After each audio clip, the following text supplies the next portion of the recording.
कश्मीर में कश्मीरी पंडितों के साथ जो उनकी हत्याएं हो रही हैं, जो फौजी हैं उनके ऊपर हमले हो रहे हैं, जो कश्मीरी हिंदू हैं उनको पलायन करना पड़ रहा है, तो उसके लिए हम सरकार को जगाएंगे कि ये ठीक नहीं है। और उसकी डिमांड हमारी है कि AK-47 सरकार दे। फिल्म तो दे दी, अब 47 भी दे दे सरकार। अब सदनवीर हैं जो MLA MP, उनको तो पेंशन 5 साल में, और अग्निवीर है उनको तो नहीं। और अग्निवीर इतनी अच्छी स्कीम है तो हम यही तो कह रहे हैं, तो फिर लागू करो इसको, कंपलसरी करो सबके ऊपर। और सबसे पहले MLA MP उनके बच्चों पर लागू करो। 1 साल कर दो कम से कम, उनको बुलाओ ना। ये सही नहीं है इस स्कीम में। और आप सोच के देखिए कि मुख्यमंत्री जी खट्टर साहब कहते हैं कि 4 साल के बाद मैं नौकरी दूंगा। अरे कैसे दे देगा? मतलब कौन सा भविष्य करता है? 4 साल के बाद आप रहोगे ना रहोगे, मुख्यमंत्री रहोगे, सरकार रहेगी ना रहेगी।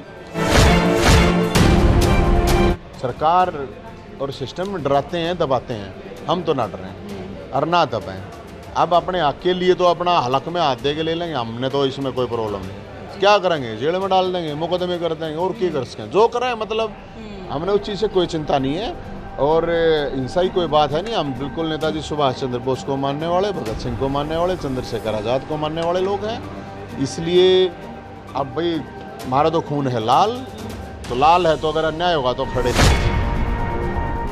आज हमारे साथ नवीन जयहिंद मौजूद हैं और नेता नहीं कहूँगी क्योंकि राजनीति में फ़िलहाल जो है सक्रिय नहीं है, लेकिन समाज के लिए लगातार अपने आप को मुखर कर रहे हैं। और आज तमाम मुद्दों को लेकर फरीदाबाद पहुँचे हैं, मीडिया से रूबरू हुए हैं और 26 जून को जंतर मंतर पर एक बड़ा प्रदर्शन करने जा रहे हैं।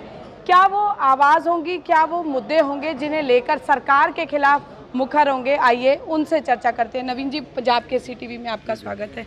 नवीन जी, राजनेता का टैग लगभग अब ख़त्म होने लगा है, क्योंकि एक समाज सेवी का टैग अब ज़्यादा जो है मजबूत तरीके से अब लोग कहने लगे हैं कि समाज सेवी नवीन जयहिंद। समाज की आप बात कर रहे हैं, सबसे पहले तो 26 जून को जो प्रदर्शन है उसमें क्या कुछ मुद्दे होंगे और उसमें किस तरह से समाज की जो आवाज़ है वो मुख्यमंत्री के कानों तक पहुंचाएंगे? वो देखिए, वो आवाज़ हम प्रधानमंत्री तक, गृह मंत्री, रक्षा मंत्री तक पहुंचाना चाहते हैं। वो आवाज़ है कि 26 जून को रविवार को हम प्रोटेस्ट जो 1 दिन का कर रहे हैं, उस प्रोटेस्ट का मुख्य मकसद ये है कि जो कश्मीर में कश्मीरी पंडितों के साथ जो उनकी हत्याएं हो रही हैं, जो फौजी हैं उनके ऊपर हमले हो रहे हैं, जो कश्मीरी हिंदू हैं उनको पलायन करना पड़ रहा है, तो उसके लिए हम सरकार को जगाएंगे कि ये ठीक नहीं है। और उसकी डिमांड हमारी है कि AK-47 सरकार दे। फिल्म तो दे दी, अब 47 भी दे दे सरकार। क्या लगता है सर आपको कि सरकार जो है कश्मीरी पंडितों को एक सुरक्षित माहौल, एक सेटिस्फैक्शन, संतुष्टि क्यों नहीं दे पा रही है कि ये उनका देश है और उनके देश में वो सुरक्षित हैं? देखिए, राजनीति होती है और मैं आपको ये बता सकता हूँ कि मैं खुद लाल चौक गया था 1 तारीख को, 1 जून को, और वहाँ पे मैंने फेसबुक लाइव किया था। तो हम 8-10 लोगों की टीम वहाँ पे गई हुई थी। तो हमारी टीम को टारगेट कर लिया गया था फेसबुक लाइव करने से, वहाँ पे नारे लगाने से। मैं आपको जानकारी दूँ तो वहाँ पे हमने वो जो चीज़ महसूस की, मैं फौजियों से मिला, वहाँ पे कश्मीरी पंडितों से मिला, हिंदुओं और जो लोग थे हिंदू से, जो भी है, मतलब किसी भी धर्म के हो, जो मुस्लिम हो, सिख, ईसाई, कोई था। अगर देश की अगर कोई बात करता है, फौज के फेवर की बात करता है, कश्मीरी पंडितों के फेवर की बात करता है, तो टारगेट पे आ जाता है।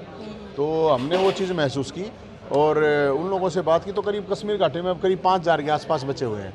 और जिस तरह से उन्होंने महसूस बताया हमारे को, उन्हीं की डिमांड है ये। मैं तो उन्हीं की डिमांड लेके यहाँ पे आया और मुझे लगा कि हमें आवाज़ उठानी चाहिए। हमारे ही देश में जब इस तरह की चीज़ें हो रही हैं, तो अगर जिंदा हैं तो फिर तो ज़रूर उठाओगे। अब मुर्दे हैं तो मुर्दों का तो मैं क्या करूँ। सर, आपने इनाम देने की भी प्रेस कॉन्फ्रेंस में आप बात कर रहे थे, किनको इनाम के पात्र आप समझते हैं? इनाम 2 लोगों को पात्र समझता हूँ मैं। कोई भी MLA MP है, मंत्री, मुख्यमंत्री, कोई भी हो, 1 घंटा फेसबुक लाइव करे वहाँ पे जाके लाल चौक पे। बुक रूम मैं कराऊंगा, जहाज की टिकट मैं दिलवाऊंगा, 1 लाख रुपए का इनाम भी दूंगा।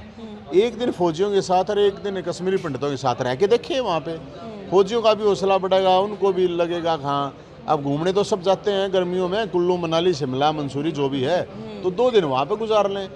दूसरा इनाम मैं उनके लिए दे रहा हूँ जो ये अग्निपथ को, जो नेता कह रहे हैं कि अग्निवीर बहुत वो होंगे, तो मैं ये कहता हूँ कि कोई भी MLA MP, मंत्री, मुख्यमंत्री अपने बेटे को अग्निवीर बनाए। 1 लाख रुपए का इनाम भी देंगे। उनको 30,000 की जगह आप चाहे 1 लाख रुपए महीना तनख्वाह भी दे दो और कश्मीर में उनकी पोस्टिंग करवाओ। नवीन जी, अग्निपथ योजना को लेकर सरकार कह रही है कि जो विपक्षी दल हैं या जो राजनीतिक रोटियां सेकने वाले लोग हैं वो बरगला रहे हैं, भ्रांति पैदा कर रहे हैं, तो सरकार अपनी बात क्यों नहीं समझा पा रही है, उन भ्रांतियों को दूर क्यों नहीं करवा पा रही है? देखिए, मैं यही कह रहा हूँ, प्रधानमंत्री जी मन की बात करते हैं तो हम ये कह रहे हैं नौजवानों के मन की बात है देश के, वो भी सुन लीजिए। हम भ्रांति की बात ही नहीं है ना, आप समझिए ना, जब कोई फौज में जाता है उसका रिएक्शन देखिए कि वो 4 साल के बाद वापस आएगा, उसके लिए कोई रोजगार नहीं है। उसके एक्स सर्विसमैन का जो दर्जा होता है वो है ही नहीं। अगर एक्स सर्विसमैन का दर्जा नहीं है तो आपके पास उस फौजी का कोई लेना देना नहीं है, कुछ नहीं है। वो ना तो अपने परिवार का ना खुद का, अगर वो बीमार भी हो गया 4 साल के बाद कोई इलाज नहीं है, कोई फैसिलिटी नहीं है, कुछ भी नहीं है।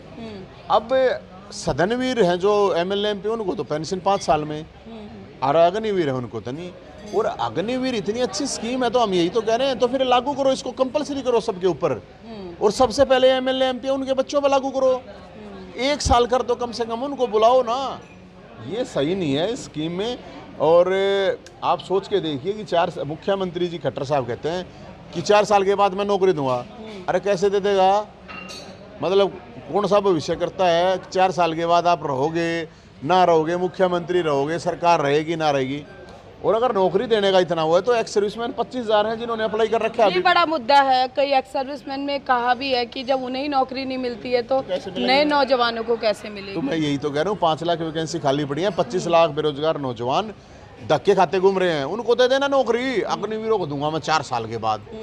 ये झूठे वीर हैं और कुछ नहीं। सर, जिस तरह से आप कह रहे हैं सरकार की नीतियां शायद जो है समाज के हित में नहीं है, इस तरह की बात और भी विपक्षी दल कहते हैं, लेकिन स्थानीय निकाय चुनाव हाल ही में हुए हैं और भाजपा की नीतियां अच्छी हो या ना हो, लेकिन बाकी जो विपक्षी दल हैं वो लोगों के मन में अभी अपनी जगह नहीं बना पाए हैं। तो इस ऐसे में क्या समझते हैं कि आप अभी हरियाणा के और मुख्यमंत्री के राजनीतिक भविष्य की बात कर रहे थे कि क्या सोच लोगों के मन में चल रही है? मैं बताता हूँ आपको। देखिए, पहली बात तो ये जो पिछला चुनाव था, ये हुआ था, उसका अगर कंपैरिजन करोगे तो 10% वोट करीब कम हो गए इनकी।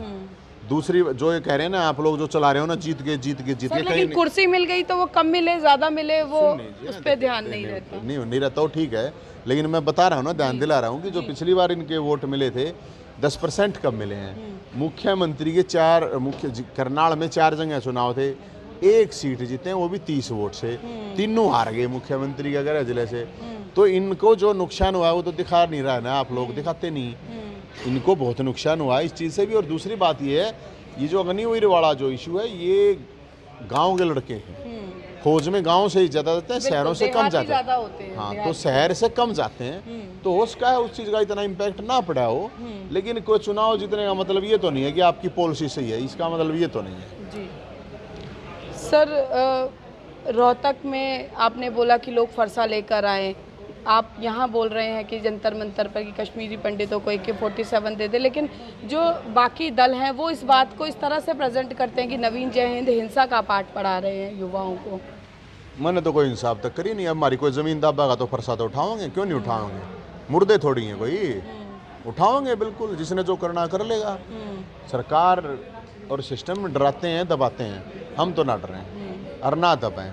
अब अपने हक के लिए तो अपना हलक में हाथ दे के ले लेंगे, हमने तो इसमें कोई प्रॉब्लम नहीं है। क्या करेंगे? जेल में डाल देंगे, मुकदमे कर देंगे, और क्या कर सकें, जो करें। मतलब हमने उस चीज़ से कोई चिंता नहीं है और हिंसा ही कोई बात है नहीं। हम बिल्कुल नेताजी सुभाष चंद्र बोस को मानने वाले, भगत सिंह को मानने वाले, चंद्रशेखर आज़ाद को मानने वाले लोग हैं।